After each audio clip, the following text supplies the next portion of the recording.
Bismillahirrahmanirrahim. Assalamualaikum warahmatullahi wabarakatuh. Alhamdulillahi wassalatu wassalamu ala rasulillah wa ala alihi wa sahbihi wa mawala amma ba'd. Allahumma salli ala Muhammad wa ala ali Muhammad kama sallaita ala Ibrahim wa ala ali Ibrahim innaka Hamidum Majid. Wa barik ala Muhammad wa ala ali Muhammad kama barakta ala Ibrahim wa ala ali Ibrahim innaka Hamidum Majid. Allahumma inna nas'aluka ilman nafi'an wa rizqan tayyiban wa amalan mutaqabbala. Para jamaah sekalian, bapak-bapak, ibu-ibu yang insyaallah senantiasa dimuliakan oleh Allah. Alhamdulillah, senantiasa kita bersyukur kepada Allah Azza wa Jalla. Pada sore hari ini kembali kita bisa bersama-sama melangkahkan kaki kita ke salah satu rumah-rumah Allah yang ada di dunia ini dalam rangka thalabul ilmi, menuntut ilmu agama. Semoga setiap usaha kita di dalam belajar ini mendapatkan balasan dari Allah Subhanahu wa taala, dan kita masuk di dalam ayat yang Allah janjikan Allah akan mengangkat derajat orang-orang yang beriman dan juga orang-orang yang berilmu. Semoga kita semua masuk dalam ayat tersebut dan Allah Subhanahu wa taala berkenan mengampuni dosa-dosa kita dan menerima amal ibadah yang kita kerjakan selama ini. Salawat dan salam senantiasa kita sanjung agungkan kepada Rasulullah sallallahu alaihi wasallam, kepada keluarga, para sahabat, kemudian para ulama, serta semoga kita semua diberi kemudahan oleh Allah untuk senantiasa mau mempelajari, kemudian mengamalkan dan juga menyebarkan atau mendakwahkan warisan beliau, yaitu sunnah ataupun hadis-hadis Nabi sallallahu alaihi wasallam. Baik Bapak Ibu sekalian dimuliakan oleh Allah Subhanahu wa taala, mohon maaf kalau seandainya kajian pada kali ini kita tidak sampai maghrib, mohon maaf karena kita ada uzur. Insyaallah kita maksimalkan kajian ini sampai pukul 18.00. Maka kita manfaatkan waktu yang ada, kita ambil beberapa hadis dari kitab Umdatul Ahkam, kemudian kita baca terlebih dahulu, setelah itu kita baca syarah atau penjelasan maksud dari hadis yang kita baca tadi. Baik, kita mulai. Bismillahirrahmanirrahim. Hadis berikutnya, babu mashil khuffain, bab mengusap di atas kedua sepatu. Hadzal babu yadhkuru fihi syai'un min adillati masyru'iyyatil mashi 'alal khuffain. Nanti akan disebutkan beberapa dalil dari hadis Nabi sallallahu alaihi wasallam bolehnya seorang muslim untuk mengusap di atas alas kakinya. Li'anna al-masha 'alaihima badalun ghuslihima fa huwa tahara asy-syar'iyyah al-mujma' 'alaiha minal mu'tabarin min ulama'il muslimin. Karena mengusap di atas kedua sepatu tadi ini sebagai pengganti dari membasuh kaki tadi, dan ini adalah pendapat dan ijma' sepakat para ulama, sehingga tidak ada lagi keraguan ataupun yang memberatkan hati seorang muslim bolehnya dia mengusap di atas kedua sepatu atau di atas kedua kaos kakinya ketika hendak berwudu tanpa harus dilepas terlebih dahulu. Apa saja dalil ataupun hadis yang menjelaskan tentang hal ini jamaah? Dan perlu diketahui ada satu kelompok ataupun pemahaman yang mereka tidak menerima, dan mereka mengingkari bahwasanya tidak boleh seorang muslim kalau berwudu itu mengusap di atas kedua sepatunya. Mereka adalah kelompok Syiah atau pemahaman aliran Syiah yang mereka tidak menerima tentang syariat mengusap di atas kedua sepatu. Padahal sahabat yang mulia yang mereka agung-agungkan yaitu Ali bin Abi Thalib radhiyallahu taala anhu mengatakan, "Lau kana ad-dinu bir-ra'yi la asfalal khuffi aula bil mashi min a'lahu." Kata Sayyidina Ali radhiyallahu taala anhu, seandainya agama itu tolak ukurnya adalah akal, maka bagian yang lebih utama untuk diusap adalah bagian bawah dari sepatu. Walakinna ra'aitun nabiyya sallallahu alaihi wasallam masha ala fauqaha. Namun demi Allah, kata Ali, aku melihat Nabi sallallahu alaihi wasallam itu mengusap bagian atas dari sepatu. Jadi dari sini jemaah sekalian dimuliakan oleh Allah, ya, bagi yang sudah pernah mengamalkan alhamdulillah, maka lebih yakin lagi. Bagi yang belum, sekali-kali diamalkan bapak atau ibu dalam rangka menghidupkan sunnah Nabi sallallahu alaihi wasallam. Baik, hadisnya seperti ini. Anil Mughirah bin Syu'bah qala kuntu ma'an Nabi sallallahu alaihi wasallam fi safarin fa ahwaitu li anzi'a khuffaihi wa qala da'huma fa inni adkhaltuhuma tahirataini famasaha 'alaihima al-Bukhari wa Muslim. Hadis ini diriwayatkan oleh Imam Bukhari dan Imam Muslim dari sahabat yang mulia Mughirah bin Syu'bah. Pada suatu hari beliau bersama Nabi sallallahu alaihi wasallam dalam kondisi safar. Fa ahwaitu li anzi'a khuffai. Kata Mughirah, aku berniat melepaskan kedua sepatunya Nabi sallallahu alaihi wasallam. Faqala, kemudian Nabi mengatakan, da'huma, biarkan. Fa inni adkhaltuhuma tahiratain.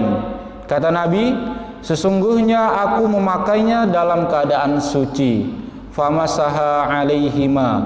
Kemudian Nabi mengusap di atas kedua sepatu tersebut. Maka penjelasan hadis ini para jamaah yang dimuliakan oleh Allah,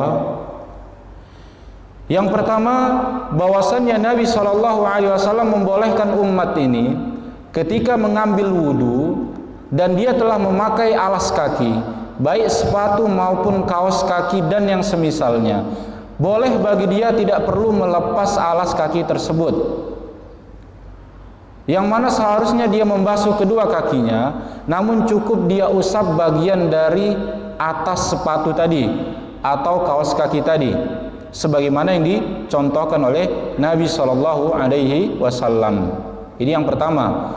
Kemudian yang kedua, syarat berikutnya, bagi orang-orang yang ingin mengusap di atas sepatu, sebelum memakai sepatu, kedua kakinya sudah dibasuh dengan air wudhu terlebih dahulu, sudah dalam keadaan suci terlebih dahulu. Kemudian dia memakai sepatunya atau kaos kakinya. Setelah itu ketika hendak sholat tiba-tiba batal, maka dia mengambil wudhu kembali seperti biasa dari awal sampai akhir. Ketika hendak membasuh kaki, tidak perlu membuka kaos kaki, cukup dia ambil air kemudian dia usapkan di atas kaos kakinya tadi, tidak perlu bagian bawah. Berapa kali usapan? Dijelaskan bahwasannya cukup dengan satu kali usapan, yang kanan, yang kiri. Kemudian setelah itu dia boleh langsung sholat, tetap dengan menggunakan kaos kaki atau sepatunya tadi. Nah, insya Allah ini penjelasan yang jelas ya jamaah. Ini termasuk sunnah dari Nabi Sallallahu Alaihi Wasallam. Kemudian faedah berikutnya, kalau ingin mengusap di atas sepatu atau mengusap di atas kaos kaki, disyaratkan sepatu tersebut menutup semua bagian kaki yang wajib dibasuh. Bagian kaki yang wajib dibasuh oleh air wudhu itu adalah dari bawah sampai al-ka'bu atau ka'bain, sampai kedua mata kaki. Jadi kalau kita ingin mengusap sepatu tadi, maka sepatu ini sepatu yang tinggi sampai menutup kedua mata kaki. Atau kalau kaos kaki, kaos kakinya tidak bolong yang memperlihatkan bagian yang seharusnya dibasuh. Jadi kalau kaos kakinya ketutup semua, maka dia boleh untuk mengusap di atasnya. Maka alhamdulillah para jamaah sekalian dimuliakan oleh Allah Subhanahu wa taala, ini adalah rukhsah, keringanan dari Allah. Mungkin ada waktunya kita dingin untuk melepas alas kaki kita, kaos kaki ataupun sepatu, mungkin karena tidak sehat, ya sudah ngambil wudhu tadi, tapi sore ini dingin dan wudhu kita tadi sudah batal, mau sholat, maka cukup diusap bagian atasnya saja. Ya, ini adalah kemudahan dari Allah. Yuridullahu bikumul yusra wa la yuridu bikumul usra. Allah menginginkan kebaikan bagi kalian dan tidak menginginkan keberatan atau sesuatu yang memberatkan. Baik, ini hadis yang pertama. Kemudian hadis berikutnya, para jamaah yang dimuliakan oleh Allah, An Hudzaifah bin al-Yaman qala kuntu ma'an nabiyyi sallallahu alaihi wasallam fi safarin fabala wa tawadda'a wa masaha ala khuffaihi mukhtasaran rawahul Bukhari wa Muslim. Hadis berikutnya kembali diriwayatkan oleh Imam Bukhari dan Imam Muslim dari sahabat Hudzaifah bin al-Yaman. Dia mengatakan, aku pernah ikut safar bersama Nabi sallallahu alaihi wasallam. Fabala wa tawaddoa. Aku melihat Nabi bala itu artinya buang air kecil. Aku melihat Nabi buang air kecil, wa tawaddoa, kemudian beliau berwudu, famasaha ala khufaih, hingga sampai bagian kaki beliau hanya mengusap di atas kedua sepatunya. Maka ini menjadi dalil penguat berikutnya jamaah, bahwasannya dari Mughirah bin Syu'bah, Hudzaifah ibn al-Yaman, keduanya pernah ikut safar bersama Nabi dan mengambil ilmu dari beliau bagaimana yang beliau lakukan ketika bersuci sedangkan beliau menggunakan sepatu ataupun kaos kaki saat ini, ya. Maka alhamdulillah, ya, semoga sunnah ini bisa kita amalkan dalam kehidupan kita sehari-hari. Setidaknya sekali kita ambil wudu dulu, kaki kita sudah dibasuh, pakai kaos kaki, kemudian kalau batal, kemudian kita ambil wudu lagi, tapi cukup diusap bagian dari kaos kaki tadi dan kita sholat dengannya. Berkaitan dengan mengusap di atas kedua sepatu jamaah, hadisnya sudah cuma 2 ini di kitab Umdatul Ahkam. Tapi kalau nanggung khawatirnya ada pemahaman yang kurang maksimal. Dalam mengusap di atas kedua sepatu, ini berlaku bagi orang yang mukim dan juga bagi musafir. Baik dia mukim ataupun musafir, boleh mengusap di atas kedua alas kakinya. Yang berbeda hanya waktu yang diizinkan. Adapun mukim, maka batasannya adalah 24 jam atau 1 hari 1 malam. Setelah 1 hari 1 malam, dia harus membuka kaos kakinya tadi, kemudian dia mengambil wudu dengan dibasuh seperti biasa. Kemudian bagi musafir, maka diberikan izin bagi dia mengusap selama 3 hari 3 malam. Jadi para musafir diizinkan untuk mengusap di atas kedua sepatunya selama 3 hari 3 malam. Setelah itu maka dia harus membukanya dan mengambil wudu seperti biasa. Kemudian berkaitan dengan mengusap di atas kedua sepatu, pembatalnya adalah sama seperti pembatal wudu. Jadi kalau seorang buang angin, buang air kecil, ya, atau buang air besar, maka batal. Dia harus mengambil wudu seperti biasa dan cukup dia usap bagian atas sepatunya. Tapi ada satu sebab jamaah yang dia harus membuka. Kapan itu? Kalau dia dalam kondisi junub. Kalau dalam kondisi junub dia pakai kaos kaki, maka kaos kakinya harus dibuka dan dia harus mandi dalam kondisi seperti biasanya. Karena mandi wajib itu sering kita ulang, bahkan bapak-bapak ibu sudah hafal, sudah hatam masalah ini, bahwasannya mandi wajib itu semuanya harus basah terkena air, termasuk bagian kaki tidak boleh ditutup ketika mandi wajib. Nah, inilah bab yang pertama tentang mengusap di atas kedua sepatu atau kaos kaki. Baik, diskusinya atau tanya jawabnya kita tunda nanti atau langsung, bapak-bapak? Boleh, langsung boleh, per bab supaya kita lebih maksimal. Seandainya ada pertanyaan, jadi kita batasi per bab seperti itu. Baik, silakan bapak ibu-ibu kalau ada pertanyaan tentang mengusap di atas sepatu atau kaos kaki. Kalau tidak ada kita lanjut.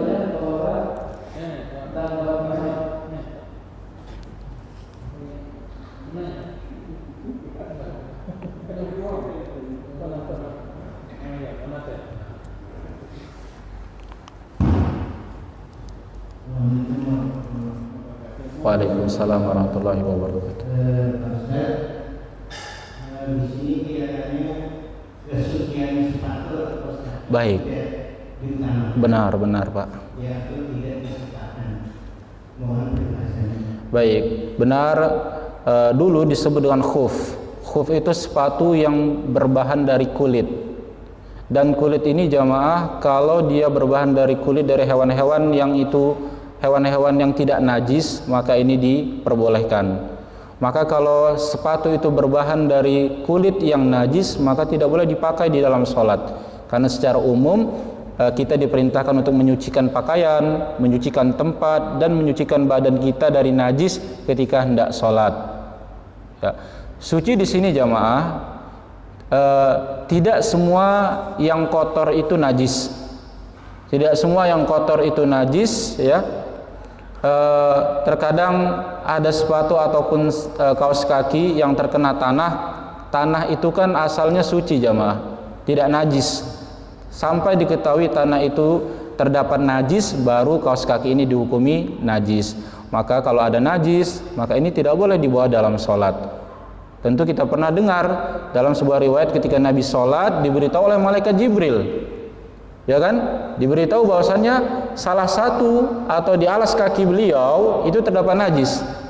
Maka Nabi membuang sendalnya tadi, ya, membuang sendalnya tadi karena tidak boleh sholat dalam keadaan najis. Kemudian bapak-bapak dan ibu-ibu yang dimuliakan oleh Allah, mungkin di sekitar kita tidak pernah kita dapatkan orang sholat menggunakan sepatu. Yang kita lihat sholat menggunakan kaos kaki, itu masih wajar. Karena dilihat juga dari ya tempat atau masjid yang dipakai. Seperti ini kan tidak pantas untuk memakai sepatu seperti itu. Maka menggunakan kaos kaki. Adapun masjid di masa Nabi SAW berbeda dengan masjid kita saat ini. Karena masjid pada waktu itu tidak berlantai seperti ini, sehingga Rasulullah, para sahabat itu menggunakan sepatu ataupun khuf ketika sholat seperti itu. Allah a'lam bishawab.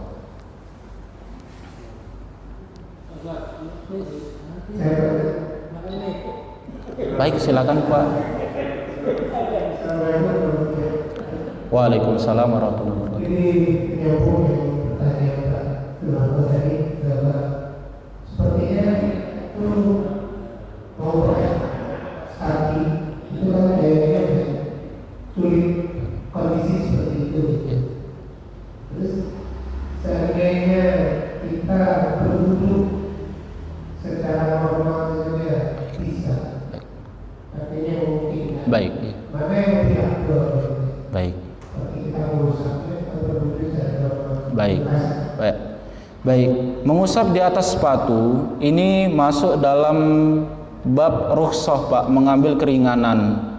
Kapan seseorang dianggap afdal mengambil rukhsah? Ini sesuai dengan keadaan dari orang tadi. Ya, ada waktunya orang dianggap afdal mengambil rukhsah dan ada waktunya dia dianggap afdal meninggalkan rukhsah. Sama seperti orang yang safar di bulan Ramadan, dia boleh tidak puasa, boleh juga dia tetap puasa. Kalau ditanya mana yang paling afdol, sesuai dengan kondisi musafir ini Pak. Mungkin dilihat dari segi keadaan, dari segi fisik, dari segi kemampuan, dia kuat untuk tetap puasa meskipun musafir. Maka dalam kondisi ini, dia afdolnya tidak mengambil rukhsah. Tapi dalam suatu kondisi, terkadang musafir itu nggak kuat, capek, ya kan, di perjalanan. Bahkan Nabi memberikan sifat as-safaru qit'atun minal azab. Safar itu potongan dari azab kata Nabi, karena musafir itu berat, capek, ngantuk dan semisalnya. Nah, mungkin pada waktu itu dia tidak kuat melanjutkan puasa, maka yang afdal bagi dia mengambil rukhsah, sama seperti mengusap di atas sepatu tadi Pak. Kalau memang bagi dia mudah untuk melepas kaos kakinya, silakan, ya, dia lepas, kemudian dia basuh kakinya seperti biasa. Dengan catatan dia tidak boleh punya keyakinan tidak yakin dengan syariat mengusap di atas sepatu, atau punya keyakinan tidak benar, mana boleh itu orang berwudu tapi kok mengusap di atas sepatu. Itu tidak boleh punya pemahaman seperti itu. Kenapa? Karena nabinya yang telah mencontohkan, hadisnya sudah ada. Jadi bagi yang tidak mau mengamalkan, yaitu jangan sampai membenci atau menghina orang-orang yang mengamalkan seperti itu. Allah a'lam bishawab. Kalau itu Waalaikumsalam warahmatullahi wabarakatuh. Masih menyambung pertanyaan Bapak sebelumnya, yang berkaitan dengan wudu di atas Sepatu kaki tadi, Ustaz itu bisa untuk berkali-kali sholat, misalnya pas asar itu batal dan tergantung maghrib. Yang saya tahu kalau untuk tayamum itu kan ada 2 kali sholat dan jadi semua walaupun batal, misalnya pas misalnya tayamum untuk sholat asar, kemudian batal untuk sholat maghrib misalnya maghrib. baik. Baik. Waalaikumsalam warahmatullahi wabarakatuh. Bolehkah seorang mengambil rukhsah kemudian dia memakainya untuk beberapa sholat, seperti mengusap di atas sepatu ataupun tayamum? Secara umum jamaah, al-mabdul lahu hukmul badil. Sesuatu yang menggantikan, dia memiliki hukum yang digantikan. Berwudu dengan satu wudu, selama orang ini belum batal, maka dia boleh dengan satu wudu untuk memakai beberapa sholat, zuhur, asar, maghrib, isya, subuh. Kalau dia bisa tahan tidak batal, boleh dengan satu kali wudu. Atau contoh paling simpelnya asar ke maghrib, jaraknya kan dekat. Habis sholat asar, zikir petang, tetap dengan satu wudu. Datang waktu maghrib, tidak batal dia. Maka dia boleh untuk langsung sholat. Bagaimana dengan rukhsah seperti ini, mengusap di atas sepatu ataupun tayamum? Memang benar Pak, ada pendapat seperti itu. Tapi kalau ditanya dan yang kita amalkan, dia sama seperti wudu. Maka dia boleh memakainya untuk beberapa sholat selama tidak batal seperti batalnya wudu. Seperti tayamum Bapak-bapak, tayamum ini tidak boleh kita pukul rata. Kita harus tahu dulu apa sebab dia tayamum. Kalau sebab dia tayamum itu karena tidak kuat menggunakan air, dari asar sampai maghrib meskipun ada air, dia boleh dengan satu tayamum. Karena kan sebabnya dia tidak kuat, karena kondisi sakit. Beda kalau sebabnya tidak ada air. Waktu mau sholat asar tidak ada air, keliling nggak dapat air, akhirnya tayamum. Nah nanti pas mau maghrib, meskipun dia belum batal, tapi kalau ketemu air, dia tidak boleh langsung sholat. Tapi apa? Dia harus ngambil wudhu. Jadi harus diperinci, harus dicari tahu dulu sebab dari tayamum tadi. Tapi simpelnya, intinya boleh dengan satu bentuk toharoh, ini untuk beberapa bentuk sholat. Seperti itu. Allahu a'lam bishawab. Baik, cukup kita lanjut ya. Oh nambah lagi. Itu perjalanan musafir tadi. Iya Pak.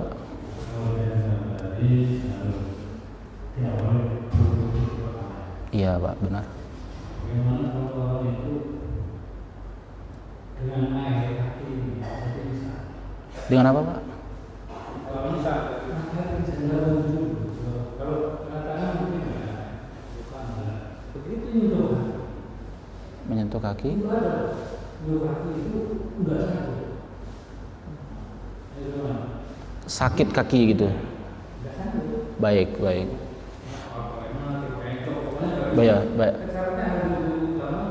Iya benar. Iya. Bagaimana seperti ini, keadaan seperti ini, maka ini berlaku hukum darurat tubihul mahdzurat. Dalam kondisi darurat maka diperbolehkan sesuatu yang tidak boleh dilakukan sebelumnya. Berwudu, kaki itu kan umumnya harus dibasuh. Tapi karena ada kondisi tertentu, kakinya kalau terkena air, ini mungkin dia tidak kuat atau bahkan timbul penyakit. Dan muncul seperti ini tentunya dari ahlinya Pak ya, dari tenaga medis dan semisalnya. Nah, misalkan, oh tidak boleh kena air benar-benar. Kalau kena air bahaya, bisa diamputasi atau semisalnya. Atau sakit, sangat-sangat sakit. Maka pada kondisi itu cukup dia usap bagian dari kakinya, kemudian dia pakai kaos kaki. Nah, ini kondisi yang darurat tadi ini diperbolehkan. Yang kedua ada yang menanya. Baik, lanjut ya. Baik, hadis berikutnya alhamdulillah. Babu fil madhiyah wa ghairihi. Bab hukum air madhi dan yang semisalnya. Madhi huwa sailul ladzi yakhruju minadz-dzakari inda hijani syahwa. Madhi adalah cairan yang keluar dari kemaluan ketika seorang muncul syahwat, bermuncul syahwatnya. Wa yakhruju bila dafkin wala ladzatin. Mazi itu keluar tanpa ada rasa lezat dan juga tanpa ada sesuatu yang dirasakan ketika keluar. La yaqibuhu futuron. Futur itu artinya tidak membuat orangnya ini merasakan lelah ataupun capek ketika keluar dari mazi tadi. Berbeda dengan mani, bapak-bapak dan ibu, insya Allah sangat paham masalah ini ya. Kalau sudah keluar mani itu maka akan merasakan lelah dan yang semisalnya. Ini berbeda antara mazi dan mani. Wa qad la yahissu bi khurujihi. Terkadang orang itu tidak sadar keluar mazi dari kemaluannya. Wa yakunu dzalika lirrajul wal mar'ah. Ini berlaku untuk laki-laki atau perempuan, dua-duanya berlaku. Laki-laki dan perempuan berlaku. Maka dari sini, bagaimana tinjauan syariat tentang air mazi? Ada 3 bapak-bapak, kita ulang ya supaya benar-benar ingat. Yang pertama mani, kemudian yang kedua mazi, kemudian yang ketiga wadi. Mani, mazi, wadi. Mani harus mandi wajib, kemudian mazi dan wadi cukup dengan berwudu, bukan mandi wajib. Ya, kita akan bahas. Dalilnya adalah yang pertama dari Ali bin Abi Thalib radhiyallahu taala anhu. Dari Ali bin Abi Thalib, qala kuntu rajulan madza. Dahulu aku adalah pria yang sering keluar mazi. Fastahyaitu an as'ala Rasulullah limakani ibnatihi minni. Namun aku malu bertanya kepada Nabi karena kedudukan putrinya kepadaku. Maksudnya beliau adalah menantunya Nabi. Istri beliau adalah putrinya Nabi SAW, Fatimah radhiyallahu taala anha. Fa amartul Miqdad bin al-Aswad, maka aku minta Miqdad bin Aswad fasa'alahu untuk bertanya kepada Nabi. Faqala, apa jawaban Nabi? Yaghsilu dzakarah wa yatawadda. Hendaklah dia membasuh atau mencuci kemaluannya, wa yatawadda, kemudian dia berwudu. Rawahul Bukhari wa Muslim. Hadis ini riwayat Imam Bukhari dan Muslim. Maka dari hadis ini jamaah sangat jelas bagi orang yang keluar mazinya, maka cukup bagi dia membasuh area yang terkena mazi tadi. Jelas pertama lubang tempat keluarnya mazi tadi, kemudian yang terkena mazi baik itu celana ataupun bagian kaki yang terkena mazi. Setelah itu kalau dia hendak sholat cukup dengan berwudu, tidak dengan mandi wajib. Nah, ini perbedaan antara mazi dan mani. Dan terkadang orang tidak paham, kadang orang bingung. Sama-sama keluar cairan ini, ketika seorang bersyahwat muncul nafsu syahwatnya, ya, bahkan dikatakan ulama muqaddimatun lisyahwat. Mazi itu muqaddimah. Yang namanya muqaddimah itu apa? Awalan, permulaan. Ketika muncul syahwat tiba-tiba basah, sedangkan belum muncul rasa lega, itu namanya mazi. Dan Masya Allah, syariat memperhatikan masalah seperti ini. Alhamdulillah, betapa sempurnanya ajaran agama kita. Mulai cairan yang keluar dari kemaluan seseorang itu diajarkan apa yang harus dia lakukan. Ya, jadi intinya dari hadis ini, para jamaah sekalian dimuliakan oleh Allah Subhanahu wa taala, bagi yang tertimpa dengan masalah seperti ini, innahu min nawaqidil wudu li'annahu kharijun min ahadis sabilain. Mazi ini membatalkan wudu. Jadi kalau orang sholat keluar mazinya, tergambar nggak Pak? Orang sholat keluar mazi, mungkin aja dia tidak khusyuk, mungkin ya banyak faktornya, tiba-tiba keluar mazi, ya, maka ini dia membatalkan sholatnya dan mengambil wudu. Wujubu ghusli dzakar wa qad warada fi ba'dil ahadits wa ghusla al-unthayain. Diwajibkan bagi seorang untuk membasuh tempat keluarnya mazi tadi, berlaku untuk laki-laki dan perempuan. Innahu la yujibu ghuslal badani kal janabah wa huwa ijma'. Para ulama mazhab, para ulama sebelum imam mazhab sepakat tidak diwajibkan untuk mandi junub bagi yang keluar mazinya. Jadi kalau nanti tiba-tiba ada yang berpendapat wajibnya mandi junub, tanya sama dia mazhab mana yang dimaksud, karena semua mazhab sepakat tidak diwajibkan mandi janabah. Kemudian innahu la yakfi fi izalatil mazi al-istijmar wal hijarah kal baul bal la budda minal ma. Waktu itu kita sudah bahas tentang istijmar, bolehnya bersuci menggunakan 3 batu. Habis buang air kecil, buang air besar, boleh seorang itu beristijmar. Tapi kalau untuk madhi tidak cukup. Untuk madhi maka harus menggunakan al-ma, menggunakan air. Maka harus dibersihkan dengan air. Ini hadis yang pertama tentang madhi, jemaah. Alhamdulillah. Kemudian an Abbad bin Tamim, dari sahabat Abbad bin Tamim, an Abdullah bin Zaid bin Asim al-Mazini, qala syukiya ila Nabi sallallahu alaihi wasallam ar-rajulu yukhayyilu ilaihi annahu yajidu syai'a fi shalah faqala la yatasarraf aw la yansarif hatta yasma'a sautan aw yajida rihan. Bukhari wa Muslim. Lagi Imam Bukhari dan Imam Muslim. Dari sahabat Zaid bin Asim al-Mazini berkata, ada seorang laki-laki yang mengadu kepada Nabi SAW. Dia mengadu, dia seolah-olah merasakan sesuatu ketika dia sedang sholat. Maksudnya adalah seolah-olah keluarnya sesuatu dari jalan dia ketika dia hendak sholat. Maka dijawab sama Nabi SAW, la yansarif, jangan batalkan sholatnya, hatta yasma'a sautan au yajida rihan, sampai dia mendengar suara atau mendapatkan bau, baru dia batalkan sholatnya. Hadis ini, Bapak dan Ibu yang dimuliakan oleh Allah Subhanahu wa taala, adalah kaidah yang sangat agung di dalam agama Islam. Kita sering mendengar al-yaqinu la yazulu bisyak.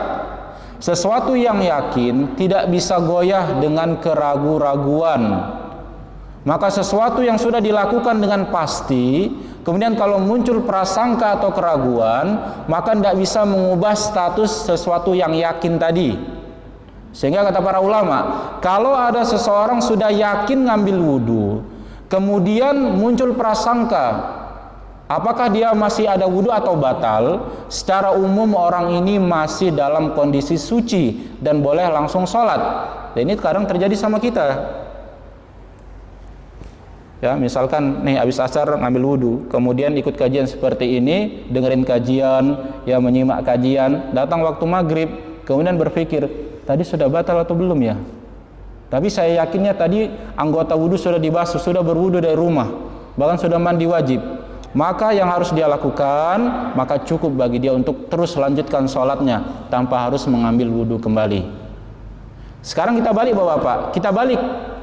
Sesuatu yang yakin karena dia sudah batal wudu atau berhadas, kemudian dia ragu-ragu dia sudah ngambil wudu atau belum, maka secara umum dia belum mengambil wudu dan dia harus mengambil wudu kembali.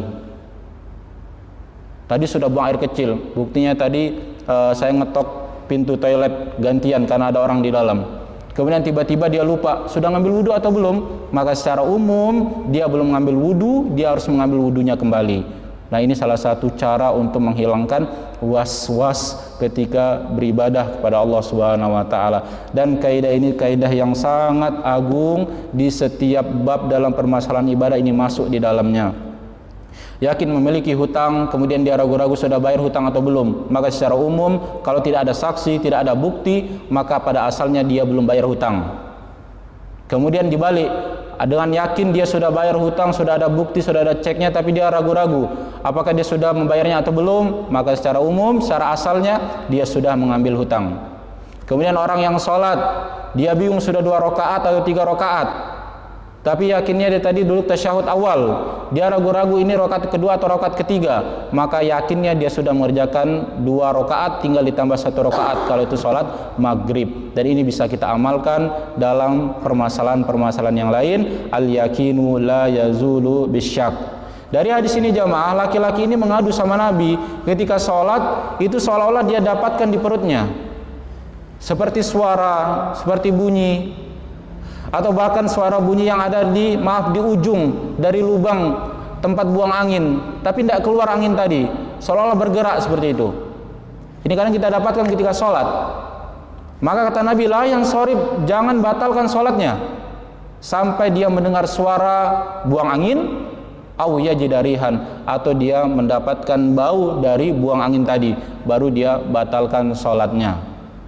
Namun dalam masalah ini Bapak-bapak yang dimuliakan oleh Allah Subhanahu wa taala, jangan menipu atau jangan membohongi diri sendiri. Kalau sudah yakin batal sholat, jangan nekat lanjut sholat. Kalau sudah sholat kemudian kita yakin benar-benar buang angin, kita yang tahu, teman sebelah tidak dengar tapi kerasa di kita benar-benar keluar angin itu, jangan nekat lanjut sholat mentang-mentang berdalil dengan hadis ini dengan mengatakan yang penting nggak dengar suaranya. Enggak, orang itu lebih tahu tentang kondisi dirinya, ya. Jadi ini kaidah yang agung dan juga termasuk permasalahan suami istri. Di sini dikatakan zalika man syakka fi talaqi zaujatihi fal aslu baqa'un nikah. Apabila ada seorang laki-laki yang ragu apakah dia telah mentalak istrinya ataukah tidak, fal aslu baqa'un nikah, maka asalnya dia belum mentalak istrinya, belum pernah menceraikan istrinya. Adapun waswas syaitan yang datang, maka ini bisa dilawan dengan kaidah ataupun hadis ini. Sesuatu yang yakin tidak bisa berubah hanya dengan praduga atau keraguan. Kemudian berikutnya jamaah dimuliakan oleh Allah Subhanahu wa taala, tentang bersuci dari air kencing anak laki-laki. An Ummi Qais binti Mihsan al-Asadiyah annaha atat bimnillaha saghirin lam ya'kul at-ta'ama ila Rasulillah sallallahu alaihi wasallam. Dari Ummu Qais bahwasannya dia pernah mendatangi Nabi sallallahu alaihi wasallam dengan anak kecil, anak laki-laki yang belum memakan apapun kecuali air susu ibunya. Fa ajlasahu Rasulullah sallallahu alaihi wasallam fi hijri, maka Nabi memangku anak kecil tadi. Lihat bagaimana Nabi memiliki sifat rahmah, sifat kasih sayang. Makanya Nabi mengatakan la yurham man la yarham, tidak akan disayangi orang yang tidak memiliki sifat penyayang. Jadi sama anak kecil Nabi itu suka, sayang sama anak kecil. Nabi memangku anak kecil tadi. Fabala ala thawbi, ternyata anak kecil ini kencing di atas pangkuan Nabi sallallahu alaihi wasallam. Fada'a bima'in fanadhahu ala thawbihi, maka Nabi minta sewadah air, kemudian beliau percikkan dengan air tadi ke area tempat air kencing tadi. Walam yaghsilhu, dan Nabi tidak mencuci baju yang terkena air kencing tadi. Hadis ini riwayat Imam Bukhari dan Imam Muslim. Maka ini menjadi dalil, menjadi bukti bahwa bapak kalau lagi ngomong cucu yang belum makan apa-apa, yang cuman minum ASI, kemudian dia ngompol di baju kita atau di sarung kita, maka cukup dipercikan air di sekitar sarung tadi. Ini cucu laki-laki atau bayi laki-laki. Adapun jariyah, anak perempuan, maka itu harus dicuci. Nah, ini perbedaan antara anak laki-laki dan anak perempuan kalau dia buang air kecil. Kemudian juga diriwayatkan dari Ummul Mukminin Aisyah radhiyallahu taala anha, Nabi juga pernah memangku seorang bayi, kemudian kencing di atas pakaian Nabi, fada'a bima'in fa'atbahu iyyah, maka Nabi hanya memercikkan air di sekitar bajunya tadi dan Nabi tidak mencucinya. Hadis ini juga diriwayatkan oleh Imam Bukhari dan Imam Muslim. Faedah yang lainnya jamaah, ya, mengambil kemuliaan dari orang-orang yang mulia ini dianjurkan, seperti wanita ini memangku anaknya untuk dipangku sama Nabi, berharap mendapat keberkahan dari Nabi sallallahu alaihi wasallam. Tapi ini kita lakukan tidak boleh berlebihan di dalamnya, ya, selain dari Nabi sallallahu alaihi wasallam. Kemudian berikutnya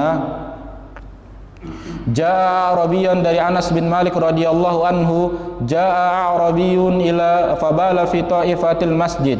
Ada seorang Arab pedalaman yang datang masuk masjid, kemudian dia bala fi ta'ifatil masjid, dia kencing di salah satu pojok masjid. Fazajarahun nas, maka para sahabat marah melihatnya. Fanahahumun nabiyyu sallallahu alaihi wasallam, kemudian Nabi melarang para sahabat, mencegah para sahabat untuk mengusir orang Arab ini yang sedang kencing, orang Arab Badawi ini. Falamma qada baulahu amarun nabiyyu sallallahu alaihi wasallam bi dzanubin min ma'in fa uhriqa alaih. Selesai dia buang air kecil, maka Nabi minta air, seember air, kemudian ditumpahkan ke tanah yang terdapat air kencing tadi. Hadis ini riwayat Imam Bukhari dan Imam Muslim. Para jamaah dijelaskan bahwasannya orang Arab pedalaman ini atau Arab Badui ini tidak paham area mana yang menjadi masjid dari Masjid Nabawi atau Masjid Nabi SAW. Ini menunjukkan jamaah perbedaan masjid dahulu sama masjid sekarang. Kalau masjid sekarang sudah jelas mana area masjid, mana dinding masjid. Kalau dulu tidak. Sehingga orang Arab Baduy ini menyangka kalau dia kencing bukan di area masjid. Karena tidak paham, karena tidak tahu kalau itu adalah bagian dari masjid. Maka melihat ini para sahabat marah. Berarti ini menunjukkan apa jamaah? Ghirahnya, semangatnya para sahabat dalam amar ma'ruf nahi mungkar. Karena mereka tahu masjid ini bukan tempat yang terdapat najis ataupun kotoran di dalamnya. Seandainya ada yang buang ludah atau buang ingus di masjid, kafarohnya, penghapusnya adalah dia bersihkan kotoran itu. Sehingga jamaah kalau kita dalam kondisi flu, kondisi pilek, dan ingus itu keluar, kalau kita sujud mungkin akan mengotori sejadah masjid, maka ketika dalam kondisi sholat kita boleh membawa sapu tangan sambil sholat bersedekap, kita usap, keluar kita usap lagi, tidak masalah meskipun lebih dari 3 kali. Ini tidak membatalkan sholat, ya, karena ini ada keperluan di sana. Kemudian seandainya harus meludah, karena kalau kita menelan makanan yang ada di mulut kita dalam kondisi sholat dengan sengaja, itu bisa batal sholat seseorang. Sedangkan nyempil makanan di mulutnya harus dia ludah, maka dia ludahkan di salah satu lipatan bajunya tadi, atau sarung tangan dia keluarkan, dia ludahkan, kemudian dia masukkan lagi. Ini menjaga kehormatan masjid. Maka masjid tidak pantas untuk sesuatu yang najis atau sesuatu yang menjijikan seperti ingus, dahak, dan yang semisal ini harus dibersihkan. Maka para sahabat begitu semangat ketika melihat kondisi seperti ini. Kemudian yang berikutnya adalah apa yang dilakukan oleh Nabi. Nabi mencegah para sahabat, menunda para sahabat jangan mengusir orang yang sedang kencing ini. Di antara hikmahnya adalah jamaah agar najis ini tidak bertebaran di tempat-tempat yang lain. Kalau langsung diusir, mungkin Arab Baduy ini kaget, kemudian takut, dia akan sambil berlari, sedangkan dia sedang buang air kencing. Dan najisnya itu tidak hanya di satu tempat, mungkin di berbagai tempat tadi. Maka resikonya lebih besar, maka dibiarkan dulu oleh Nabi SAW. Ini diantara hikmahnya. Kemudian hikmah berikutnya, bagaimana sayangnya Nabi kepada orang-orang yang belum faham, orang-orang yang belum mengerti. Jadi ini pelajaran bagi kita semua jamaah. Jangan menghukumi setiap individu itu secara umum. Terkadang orang ini tidak faham, belum mengerti. Terkadang dia memberikan kalimat atau memposting sesuatu yang dia nggak paham apa yang dia posting. Maka jangan langsung serta-merta kita katakan kamu ini sesat, kamu ini menyimpang, kamu ini salah. Cari tahu dulu, dia sudah paham atau belum. Jangan-jangan dia sendiri nggak paham apa yang dia ketik, apa yang dia posting, ya. Maka dari sini para jamaah kita harus menunjukkan sifat hikmah ketika bermuamalah kepada orang lain. Kemudian setelah itu Nabi cara mensucikan tanah yang terdapat najis, maka cukup disiram dengan air. Cukup disiram dengan air, maka najis itu akan menyerap ke dalam tanah, dan yang basah itu adalah air dari siraman untuk menyiram najis tadi. Maka beginilah cara menyucikan tanah yang terdapat najis, terutama najis cairan seperti air kencing, ya. Kemudian selanjutnya yang terakhir dari bab ini para jamaah, sebelum kita buka lagi tanya jawab. An Abi Hurairah radhiyallahu anhu qala sami'tu Rasulullah sallallahu alaihi wasallam yaqul. Dari Abu Hurairah radhiyallahu taala anhu berkata, aku telah mendengar Rasulullah sallallahu alaihi wasallam bersabda, al fitratu khamsun. Ada 5 amalan fitrah. Amalan fitrah, amalan yang sangat dianjurkan bagi seorang muslim. Kenapa disebut amalan fitrah? Orang yang melakukannya seolah-olah kembali kepada fitrah dia diciptakan. Apa saja 5 amalan fitrah? Yang pertama al-khitan, sunat bahasa kita. Sunat ini hukumnya wajib bagi laki-laki dan sunnah bagi wanita. Kemudian yang kedua adalah al-istihdad, membersihkan bulu kemaluan. Ini juga termasuk amalan fitrah, berlaku bagi laki-laki dan perempuan. Kemudian yang ketiga qasus syarib, menipiskan kumis, menggunting kumis. Ini termasuk amalan fitrah. Kemudian yang keempat taklimul adhafir, memotong kuku, membersihkan kuku. Ini amalan fitrah. Kemudian yang kelima adalah natful ibit, membersihkan bulu ketiak. Ini adalah amalan fitrah, dan hadis ini terdapat dalam riwayat Imam Bukhari dan Imam Muslim. Nah, jadi bapak-bapak dan ibu-ibu yang dimuliakan oleh Allah Subhanahu wa taala, kalau di antara kita ada yang rutin motong kuku, membersihkan bulu ketiak, dan juga membersihkan bulu kemaluan, bahkan mencukur kumis, kalau ingin bernilai pahala ketika ingin membersihkan kumis, niatkan ingin mengamalkan hadis ini supaya dapat pahala dari Allah. Jadi tidak hanya sekedar memotong kuku, kukunya bersih yang penting.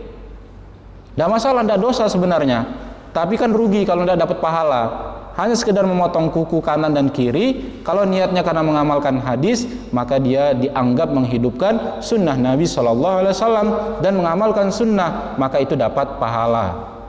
Jadi betapa banyak amalan yang mubah, tidak wajib, tidak dianjurkan untuk dikerjakan, tapi dapat pahala kalau diiringi dengan niat, diiringi dengan tujuan dia melakukan itu hanya untuk beribadah kepada Allah Subhanahu wa taala.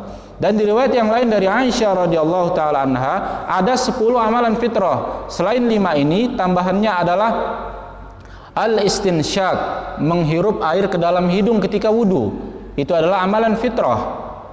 Kemudian juga i'faul lihyah, memelihara janggut ataupun jenggot. Ini juga amalan fitrah. Dan juga dijelaskan jamaah, berkaitan juga di dalamnya adalah larangan bagi seorang muslim untuk mencabut as-sayyib. Sayyib itu adalah rambut putih atau uban yang ada di kepalanya. Itu larangan bagi seorang muslim untuk mencabutnya. Karena tidaklah seorang muslim memiliki uban di kepalanya kelak pada hari kiamat, maka itu akan menjadi cahaya bagi dia. Menjadi cahaya bagi dia. Dan kalau ingin diubah warna dari uban tadi, maka dia diperkenankan mengubahnya dengan warna-warna yang gelap, seperti menggunakan henai ataupun pacar, namanya itu sejenis pacar seperti itu. Dan kita dilarang untuk mengubahnya menjadi warna sawat ataupun aswad, merubahnya menjadi warna hitam. Dan ini tidak boleh memikok kepala dengan warna hitam. Ini dilarang oleh Rasulullah Sallallahu Alaihi Wasallam. Kata Nabi, kelak ada suatu zaman yang mereka bagaikan burung gagak, yang mereka mengubah warna rambut mereka dengan warna hitam. Maka ini menjadi larangan bagi kita semua untuk mengubah warna rambut kita dengan warna hitam. Silakan warna gelap yang lain, tapi jangan menggunakan warna hitam. Nah, alhamdulillah jamaah sekalian dimuliakan oleh Allah Subhanahu wa taala, berarti bab ini tentang madi, kemudian tentang orang yang ragu ketika terjadi sesuatu di dalam perutnya, kemudian tentang membersihkan, menyucikan air kencing anak bayi, dan juga di sini tentang amalan fitrah. Sebenarnya kalau dibahas sangat terperinci amalan fitrah, tapi kita bawakan hadisnya saja. Baik, para jamaah sekalian dimuliakan oleh Allah Subhanahu wa taala, inilah bagian yang kedua atau bagian yang terakhir dari kajian kita sore hari ini tentang hadis-hadis dari Umdatul Ahkam. Sebelum kita tutup, masih ada beberapa menit. Silahkan kalau ada yang mau kita diskusikan. Silahkan Bapak dan Ibu. Waalaikumsalam warahmatullahi wabarakatuh.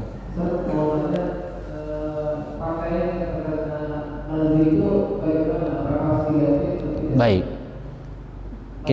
Ya, madhi ya. Kita harus tahu bahwasannya madhi itu najis.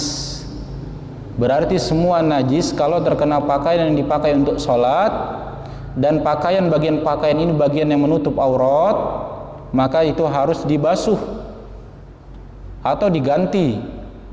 Dan tidak ada salahnya, bahkan boleh seandainya orang sholat menggunakan pakaian dalam, celana dalam kondisi basah.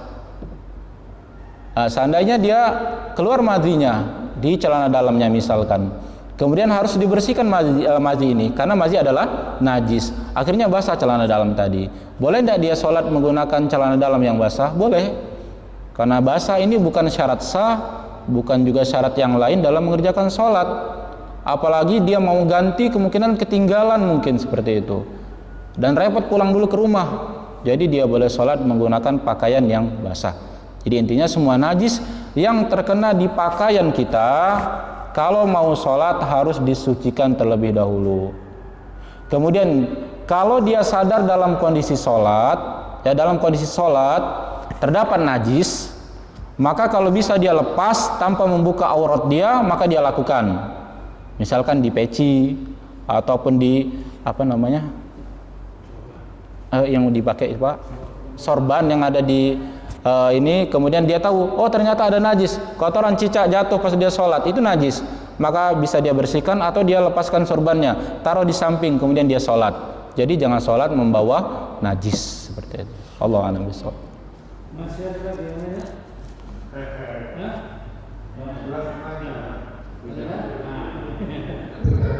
Nyambung masalah sorban dari Ustaz. Silakan Pak. Sorban meninggalkan jamak atau orang pakai sorban, kemudian sorbannya itu separuh dari badan, separuh dari tempat sujud, itu kalau untuk sujud tidak sah, maka harus dilepas semua. Kalau enggak, ya tidak dipakai, tidak boleh separuh dari badan, separuh dari badan. Itu saja. Terima kasih. Wassalamualaikum warahmatullahi wabarakatuh. Assalamualaikum. Ya, benar. Jadi apa yang akan kita kalau sorban ada satu separuh badan, kalau kita kepada separuh ini dipasang. Baik. Nah, ini sebenarnya masalah selama sorbannya tadi tidak ada najis. Nah, ini lebih masalah dalam bagaimana dia menjaga khusyuk di dalam sholatnya saja. Ya, seandainya kalau tidak dia baik dia lepas semuanya atau dia pakai, ini bisa mengganggu khusyuknya dia. Kan kalau setengah-setengah mungkin dia tidak khusyuk sholatnya atau sujudnya, maka lebih baik dia lepas atau dia pakai. Dalam ceramah itu katanya sholatnya nggak sah. Kenapa tidak sah, Pak? Karena apa ya? Rasanya saya nggak tahu. Cuma yang nempel di badan harus kalau memang harus bisa semua. Mungkin dijatuhkan semua. Sholat? Iya. Tidak ada Pak, tidak ada syarat seperti ini. Ya. Sorban ataupun kain, ya, itu bukan bagian dari pakaian di dalam sholat.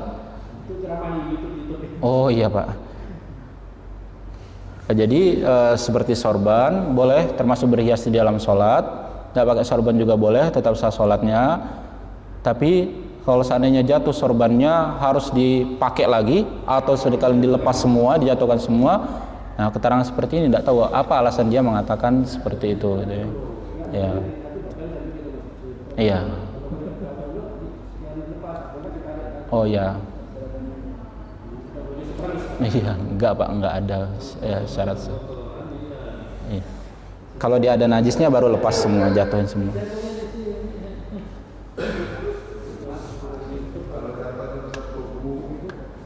Ibu-ibu, ada yang lain? Hah? Ada. Waktunya 4 menit.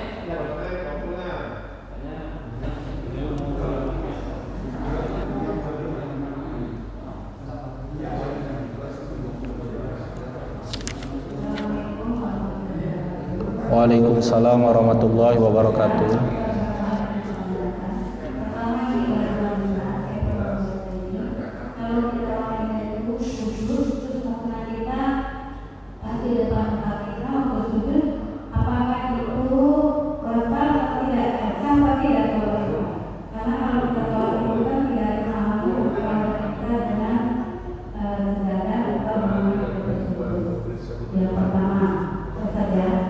Yang sebenarnya ini saya membaca dari beberapa azab ayat 28 itu ada kata-kata munah.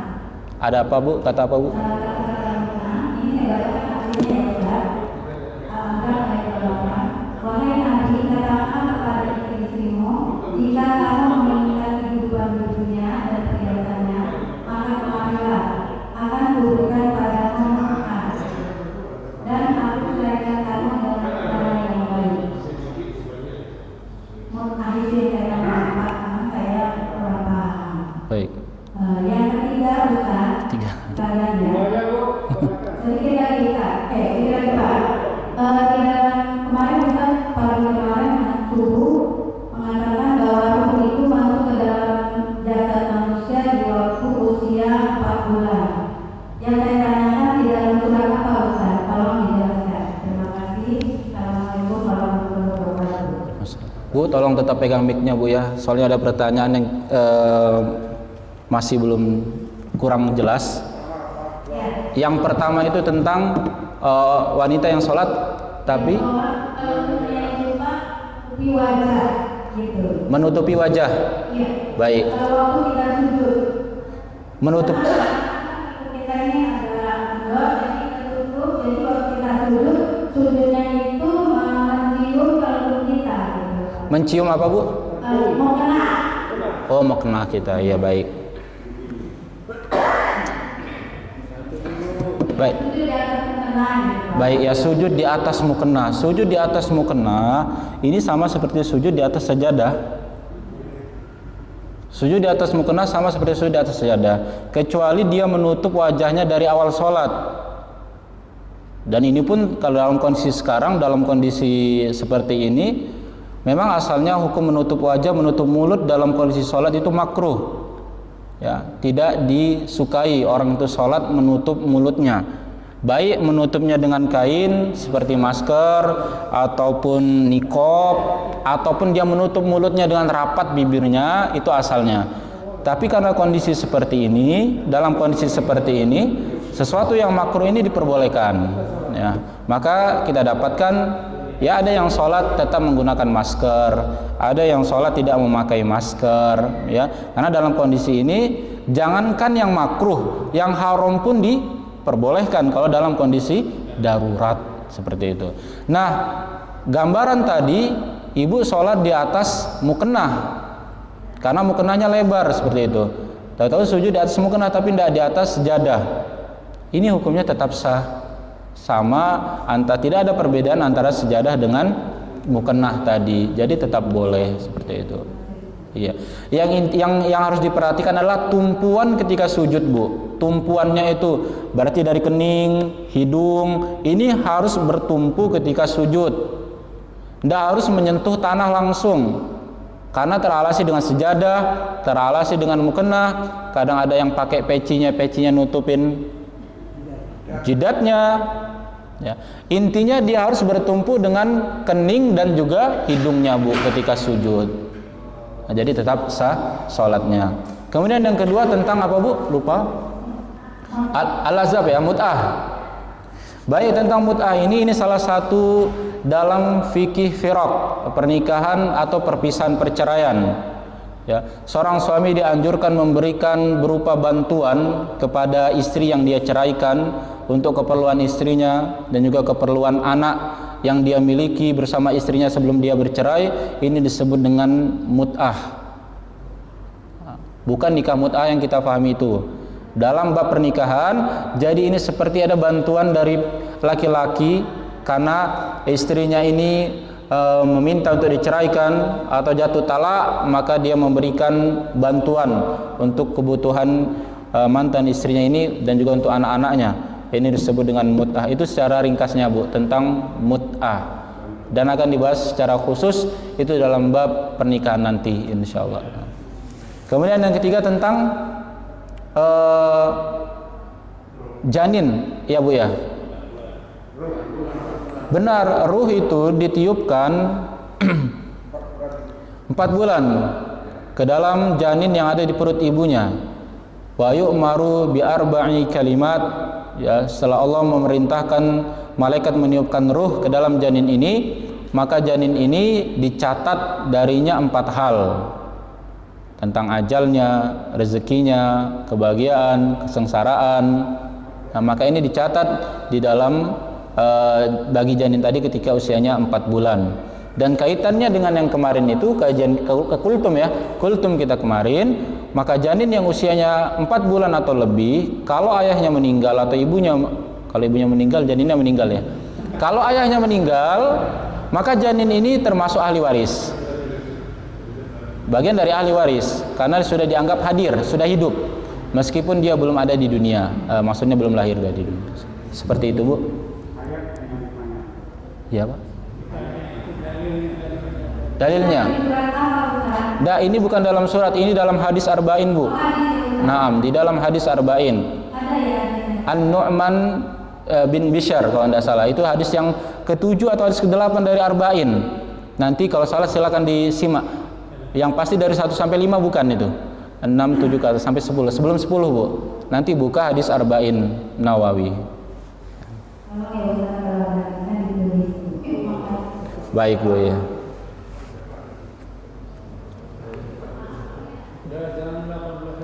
Oh baik, mungkin itu ya. Alhamdulillah, Bapak-bapak dan Ibu yang dimuliakan oleh Allah Subhanahu wa taala, itulah kajian kita sore hari ini. Mohon maaf waktu yang singkat. Semoga yang singkat ini mendatangkan keberkahan bagi kita semua.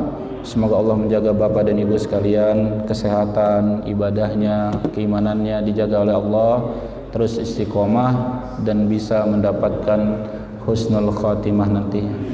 Demikian, mohon maaf kalau ada kekurangan. Subhanakallahumma wa bihamdika asyhadu an la ilaha illa anta astaghfiruka wa atubu ilaik. Assalamualaikum warahmatullahi wabarakatuh.